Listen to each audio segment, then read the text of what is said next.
the politics of sexual identity is very much part of the 2016 campaign. And in an irony, Donald Trump has, by Republican standards, been particularly open-minded on this issue, although he was the subject of a protest outside of Trump Towers yesterday because he was meeting with evangelicals and has appointed Michelle Bachmann to be sort of his ambassador to the evangelical world. Joining us right now is a gentleman who is the president of Log Cabin Republicans, an organization for LGBTQ people and straight allies who support the Republican Party. It's a pleasure to welcome the president of that group, Gregory T. Angelo. Gregory, how are you? I'm doing well. Thanks for having me on. Greg, you are a Trump supporter, I take it? Well, as the president of Log Cabin Republicans, I can't take any explicit positions one way or the other. But what I have been asked frequently over the course of the last year is how is Trump on LGBT issues? And in August of last year, I said that if he were to win the nomination, he would be the most pro-gay Republican presidential nominee in history. And I still stand by that claim. In fact, everything that Mr. Trump has done in the time since I made that statement almost a year ago has borne out the fact that is true. We've never had a Republican presidential nominee explicitly acknowledge the LGBT community as such, let alone make an appeal for support. Mr. Trump, on his speech in New Hampshire the Monday after the Orlando terrorist attack, actually said that he would be a friend to the LGBT community. We've never had a Republican nominee for president who explicitly acknowledged the transgender community faces heightened levels of discrimination, and we certainly have never had a Republican nominee for president explicitly acknowledge that the LGBT community is more likely to be targeted for violence, especially be targeted for violence by radical Islamic terrorists.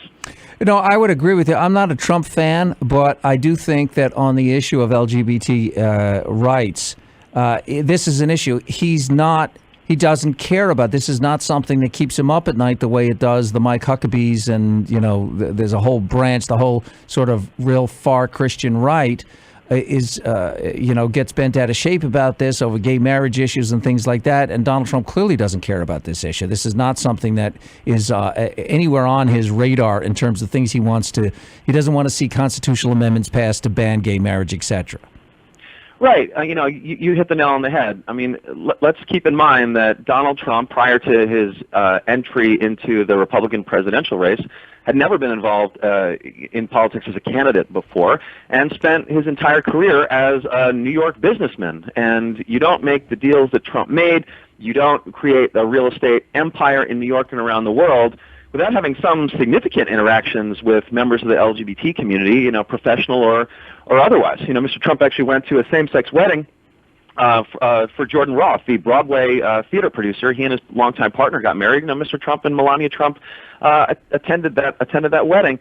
Additionally, the Trump campaign has not been focusing on social issues at all. I mean, you can argue that the reason why Mr. Trump is now the presumptive nominee is because he focused on two issues that a lot of Republicans were neglecting, not just in this election cycle, but in previous election cycles: immigration and trade. And those are really the hot button issues that seem to motivate the electorate. What's amazing to me is that Mr. Trump has borne out that the social issues are not as important to the grassroots Republicans and even evangelical Christians as members of the so-called establishment might have you believe. We're talking to Gregory Angelo, who is the president of Log Cabin Republicans. Their website is logcabin.org, logcabin.org. Let me ask you about this, because in this piece, I got an NBC News piece in front of me, but this has been reported widely. A number of gay men who have publicly supported Trump say that it exposes them to threats, including physical violence, by anti-Trump people. Juan Hernandez, a gay Latino, is specifically a member of your organization. Yep. But I think that this is true anyway. I think that anybody who's in a minority group who identifies themselves as a Trump supporter it subjects themselves to being, I don't know, an Uncle Tom or worse.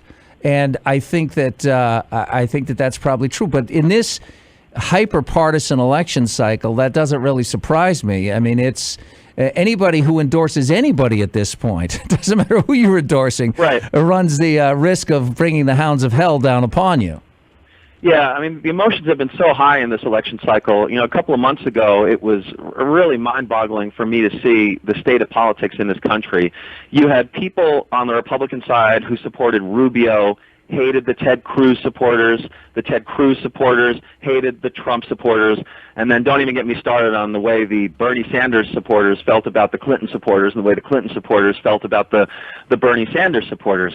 But now when you mix those two, right, you're talking about, you know, in San Jose in California, our member, as you mentioned, Juan Hernandez, was targeted for violence, had his nose broken, and was actually lucky to have gotten out of the rally he was attending in support of Donald Trump without further injury, because there was literally a bloodthirsty mob out there who was targeting people for violence, who were waving Mexican flags, who were burning American flags, and who were trying to shut down speech. I mean, how appalling is that? These are not the people who were at that Trump rally were not inciting violence in San Jose. They were just going to show their support for their preferred presidential candidate.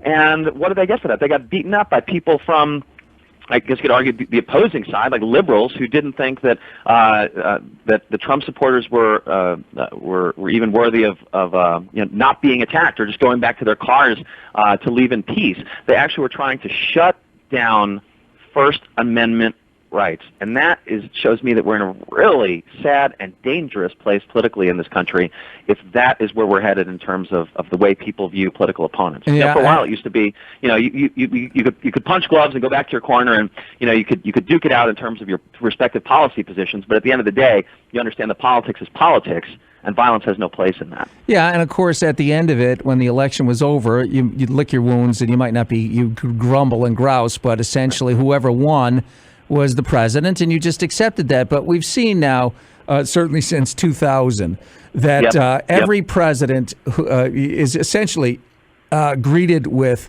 a rearguard action of such vitriol that, of course, in 2000, the controversy over the Bush-Gore election, George W. took the oath of office. His inaugural parade included a cloud of tear gas. I can only imagine, no matter who wins this race, the level of animus is going to be enormous. Now, the Log Cabin Republicans are, in addition to an LGBT organization, it's a Republican organization.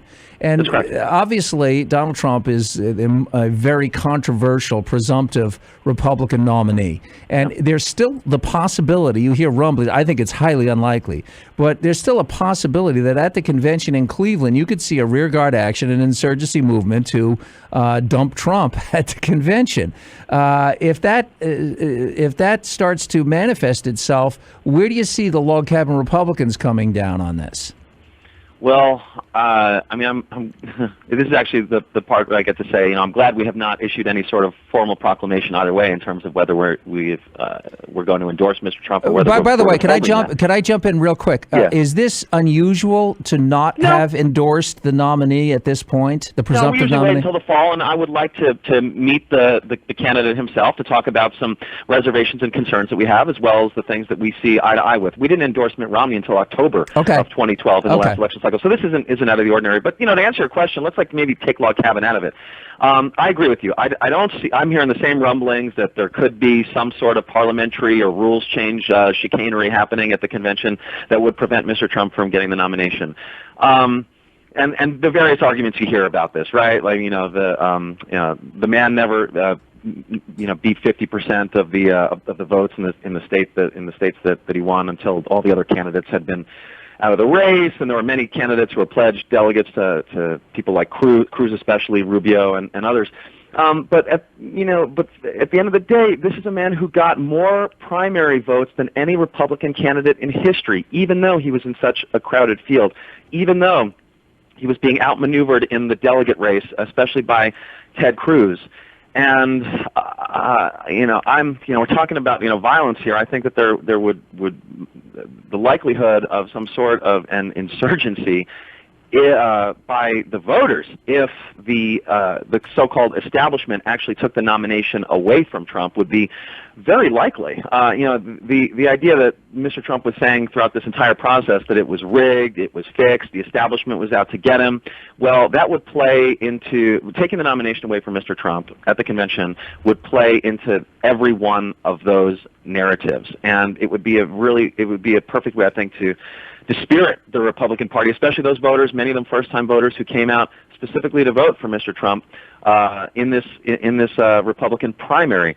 The GOP is in a really curious position. I mean, it's a tough corner that they're painted in right now, and I include log cabin Republicans among them because Mr. Trump did a very masterful job of leveraging his campaign to put himself in a position of power over the party, over the Rules Committee, and over the convention. And we'll see, how things bear out in a couple of weeks in Cleveland.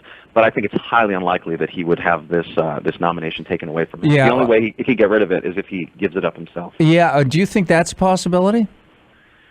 I don't know. Everything that Mr. Trump has said thus far indicates that that's not the case. I mean, people have predicted literally since June 17th of 2015 when he went down the escalator in Trump Tower, right, that he would be out any day now. His campaign would last a month, maybe 2 months, and he would decide sometime in the early fall that this wasn't really worth his time, nor was it worth his money.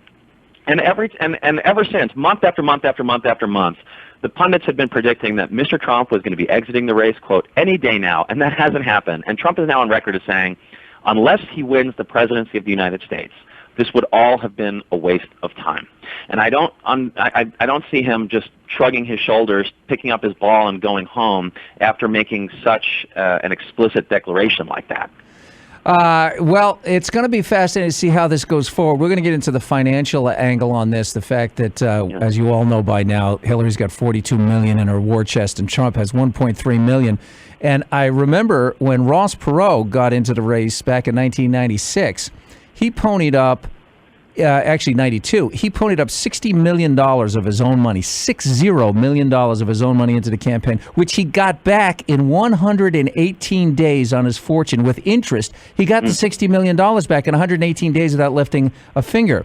And that's what makes me wonder, if Trump is as wealthy as he claims to be, why doesn't he just pay for the campaign as he pledged? And interest alone would bring the money back. It did for Ross Perot back 20 years ago. Yeah, well, Ross Perot and Donald Trump aren't quite the same type of businessman.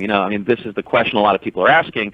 Just how wealthy is Mr. Trump? A lot of his assets are tied up in illiquid real estate, right? I mean, he owns properties all over the world, but he can't, he can't just sell off all his properties in order to raise money for his campaign. Taking out mortgages against some of his properties would open himself up to financial scrutiny that he seems to be doing his best to avoid. And thirdly, and I think this is probably what Mr. Trump would say. I mean, you're talking about the $40 million that Hillary Clinton had. Well, in January of 2016, Jeb Bush and his super PAC had over $100 million, and that didn't seem to do much of a dent in Mr. Trump's campaign. So, the Trump campaign, they're rolling the dice a little bit right now. They're really taking this gambit as to, trying to change the game of how campaigns are run. They're trying to run a lean operation that relies largely on free social media and low-cost advertising and the speeches that Mr. Trump makes where he just kind of flies in, addresses several, tens of thousands of people, and then flies back out. Whether or not that gambit pays off remains to be seen. I think the common thinking among a lot of Republicans is that might have worked for the primary, but the type of campaign he's going to need to run to win in the general, especially someone who's never run for office before, is going to have to be a different campaign. It's going to have to be more of a traditional campaign. All right. Thanks so much, Gregory. I appreciate you being with us. We'll talk to you down the line. That sounds great. All the best to you. Okay. And again, logcabin.org is the website.